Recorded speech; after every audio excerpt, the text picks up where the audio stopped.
내일 하늘이 뿌옇고 공기질은 좋지 못합니다. 서울에서는 올가을 첫 초미세먼지 주의보까지 발령되기도 했는데요. 요즘 전국 대부분 산에서 단풍이 물들었는데 주말에는 나들이하기에 좋은 날씨가 될지 궁금합니다. 김동혁 기상전문 기자, 주정경 기상캐스터와 함께 알아보겠습니다. 네, 어서 오십시오. 어서 오세요. 네. 자, 주정경 캐스터. 요즘 외출하면 정말 요 며칠 사이 계속 하늘도 뿌옇고 꼭 목도 따갑고 굉장히 좀 대기의 질이 좋지 않은데요. 오늘도 그렇습니까?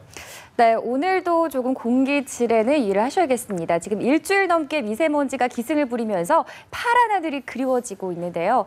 사실 하늘 자체는 계속 맑았습니다만 공기 중에 먼지가 가득해서 뿌옇게 보였던 겁니다. 네. 주말을 하루 앞둔 오늘도 조금 희뿌연 하늘을 예상하셔야 될 텐데요. 미세먼지 예보를 보시면 영동과 영남, 제주도는 나쁨 단계 계속 유지가 되겠고 영동과 영남만 풍소 수준 회복을 하면서 대체로 쾌적한 날씨가 예상되고 있습니다. 네. 그렇군요. 이제 당장 코앞이 주말이다 보니까 나들이 계획하신 분들은 또 걱정이 많으시잖아요. 이런 미세먼지 언제까지 이어질 거라고 예상되나요? 네, 사실 미세먼지는 시원한 비가 내려주거나 조금 강한 바람이 불어와서 공기가 순환이 돼야만 해소가 되는데요. 당분간 이 고농도 미세먼지는 한반도에 머물 것으로 전망이 되고 있습니다. 현재 우리나라는 고기압의 영향권에 들어서 공기가 정체돼 있고요. 중국발 스모그까지 날아오고 있어서 상황이 좋지 못한 상황인데요. 현재까지의 예보에 따르면 토요일인 내일 수도권과 영남 그리고 충청으로 비가 조금 내리겠지만 양이 많지는 않겠고요. 다음 주 초반쯤 전국적으로 한 차례 비가 내리면서 미세먼지가 조금씩 씻겨 나갈 것으로 전망이 됩니다. 따라서 이번 주말까지는 미세먼지의 완전한 해소를 기대하긴 어려울 듯 싶고요. 나들이 하실 때 이 점은 염두에 두시는 게 좋겠습니다. 네. 나들이 계획하신 분은 그렇게 좋은 소식은 아니네요. 그러네요. 네. 김 기자, 요즘이 봄 되면 원래 황사 먼지 때문에 고생을 하잖아요. 네. 매일같이 청명 하늘만 보다가 이렇게 뿌연 하늘 보니까 좀 적응이 안 되는데 요즘 가을이잖아요. 요즘도 이렇게 미세먼지가 가득할 때입니까? 어떻습니까? 그렇습니다. 한 10월 중순 그리고 하순부터는 미세먼지가 이제 중국에서 넘어오는 것도 있고요. 또 국내에서 정체되는 미세먼지까지 해서 조금 시기가 이제 고농도 미세먼지가 나타나는 시기가 한 이맘때라고 좀 보시면 되겠고요. 예. 아무래도 한반도 상공에 고기압이 계속 머물면서 특히 컨베이어 벨트처럼 좀 고기압이 한반도 상공에 길게 머물면서 한반도에 있는 먼지들이 이 고기압에 갇히게 됐습니다. 한반도가 이런 상황에 놓이게 되면 상공에서 하강 기류가 내려오게 되는데요. 그러면 이 상공에 있는 미세먼지가 우리가 생활하는 이 지표면까지 먼지들이 오염 물질들이 또 내려오게 되거든요. 그러니까 우리가 좀 먼지를 좀 많이 마실 수 있는 가능성이 높아지게 되는 것이고 또 하나가 고기압에 놓이게 되면 가장자리가 아니라 중심에 놓이게 되면 바람이 약하게 붑니다. 그러니까 바람으로 인한 해소, 소산 작업들이 일어나지 않다 보니까 먼지가 한반도에 갇히게 되고요. 특히 어제 같은 경우는 동풍이 좀 불면서 이 미세먼지들이 서쪽으로 좀 씻겨 내려갔는데 오늘 또 다시 또 바람의 방향이 이 서풍으로 바뀌면서 네. 다시 또 미세먼지가 들어오는 모양. 그래서 오늘도 미세먼지가 좀 높게 나타날 것으로 예상이 되고 있고요. 지금 최근에 나타난 먼지의 어떤 오염 물질을 분석해 보면 황산염이랑 질산염이 좀 많은 것으로 분석이 되는데 황산염 같은 경우는 이제 중국 동부 쪽 지역에서의 공업 지역에서 이 석탄으로 인한 물질들이 이제 황산염으로 나오게 되거든요. 그래서 중국에 있는 공장지대에서 나온 오염물질들이 한반도로 넘어왔다. 이렇게 네. 원인 분석할 수 있겠고 질산염이 많다는 것은 아무래도 한반도 안에서 자동차 배기가스가 많아졌다는 뜻이거든요. 그래서 환경부에서 고농도 오염물질이 나타나면 마스크를 쓰라는 것도 당부를 합니다만 또 한 가지가 이제 대중교통 이용하라는 것이거든요. 그래서 이 질산염을 없애는 것, 그러니까 자동차를 좀 덜 타는 것이 아무래도 고농도 오염물질을 좀 줄이는 데 많은 도움이 됩니다. 그래서 이 두 가지 원인이 지금 고농도 오염물질의 원인이라고 볼 수 있겠습니다. 그렇군요. 네, 장시간 좀 외출을 하실 때는 마스크를 좀 쓰셨으면 좋을 것 같고요. 근데 미세먼지뿐 아니라 기온도 얄궂은 것 같습니다. 네. 아침, 저녁으로는 쌀쌀한데 낮에는 아직까지 좀 덥다는 생각 들거든요. 이거는 왜 그런가요? 지금 10월 중순 기록, 그러니까 11월 11일부터 한 20일까지 열흘 정도의 최고 기온, 낮 기온을 좀 보면 평균 기온이 22.8도를 기록했습니다. 그러니까 우리가 평상시 느꼈던 것보다 한 2.6도 정도 높은 기온이거든요. 그래서 네. 상당히 좀 높은 기온들을 기록했고 아무래도 10년치를 놓고 보자면 10번 중에 3번째로 올해가 더운 해였고요. 네. 특히 2008년도에 더웠는데 이후에 7년 만에 다시 찾아온 가을 늦더위다 이렇게 말씀드릴 수도 있을 것 같습니다. 아무래도 가장 큰 원인은 비가 내리지 않았기 때문에라고 볼 수 있겠고요. 뭐 지금 가뭄 현상도 계속 이어지고 있습니다만 네, 비가 내리지 않아서 아무래도 늦더위가 좀 지속된 것이라고 말씀드릴 수 있겠습니다. 네. 네.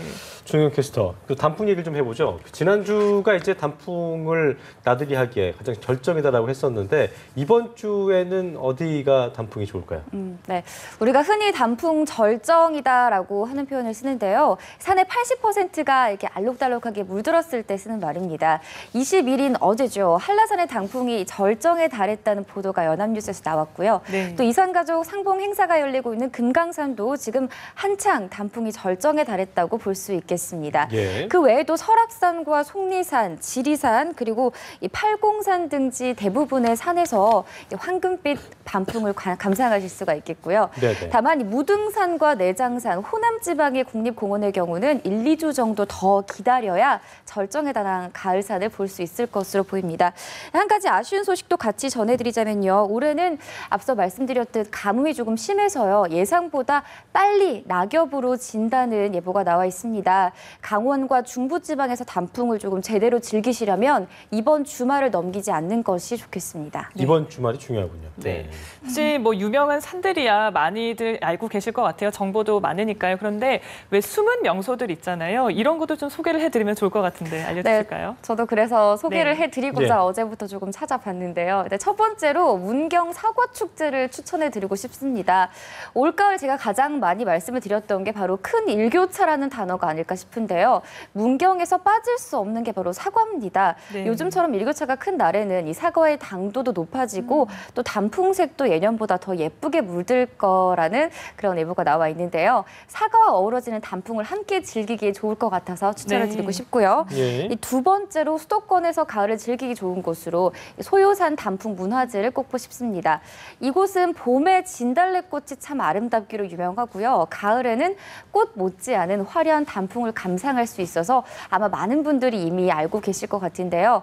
올해는 무대 공연과 체험 행사가 더해지면서 가을날의 추억을 선사할 예정이라고 합니다. 이번 주말까지라고 하니까요. 한번 다녀와 보셔도 좋을 것 같습니다. 네. 이 외에도 전남 구례군에서 열리는 지리산 피아골 단풍 축제, 강원도 정선에서 열리는 민둥산 억새꽃 축제가 다음 달 1일까지 진행이 되는데요.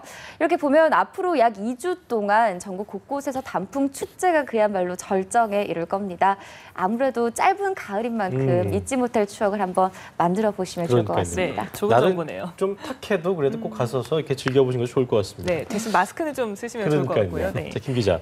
최근 아까도 얘기했지만 한반도만 더운 게 아니고 전 세계적으로 덥다 이런 예보가 많이 나오고 있더라고요. 네. 이게 어떻게 보면 얼마나 더 더운 거 얼마나 더 좀 다른 평년과 비교했을 때 이상한 겁니까? 지금 전체적으로 봤을 때 올해 9월 달, 그러니까 지난 9월 달 기록을 놓고 보면 1880년 전 세계적으로 이제 관측이 시작된 이래 역대 가장 더웠습니다. 그러니까 100년이 넘는 기록 동안에 지금 지난달 9월이 전 세계적으로 봤을 때 가장 더웠다는 뜻이고요. 예. 특히 1월부터 9월까지 계속해서 이 역대 기록을 경신을 하고 있습니다. 그러니까 지금 9월까지만 놓고 보면 역대 한 100년 이상 정도 되는 기록 중에서 가장 뜨거운 올해가 될 것으로 예상이 되고 있고 예. 특히 이제 10월, 11월, 12월 세 달 남았는데 세 달 기온이 평년 기록을 기여한다면 지금 2015년은 역대 가장 뜨거운 해가 될 것으로 미국에서는 전망을 하고 있습니다. 아무래도 뭐 올해 엘니뇨의 해로 인해서 해수면의 온도가 높아지는 현상, 그렇기 때문에 좀 전 세계적으로 온도가 뜨거워지지 않냐 이렇게 보고 있고요. 특히 뭐 중동 지역이라든지 또는 북동 아메리카 지역들 그리고 아프리카 지역들 이들 지금 가뭄이 심각한 지역들인데 이들 지역을 중심으로 해서 지금 상당한 기온이 높은 기온을 보이고 있고요. 한반도도 조금 전에 말씀드렸다시피 저희도 10월 중순에 평년보다는 한 2.6도 정도 높은 아주 뜨거운 또 가을을 보내기도 했습니다. 그래서 뭐 전 세계적으로 지금 지구온난화의 흐름을 좀 타고 있다 이렇게 말씀드릴 수 있겠습니다. 네. 좀 이런 변화에 대처할 수 있는 어떤 해법을 마련하기 위해서 좀 그런 생각을 모아야 하는 그런 때가 아닌가 싶습니다. 네, 오늘 두 분 말씀 여기까지 듣겠습니다. 고맙습니다. 고맙습니다.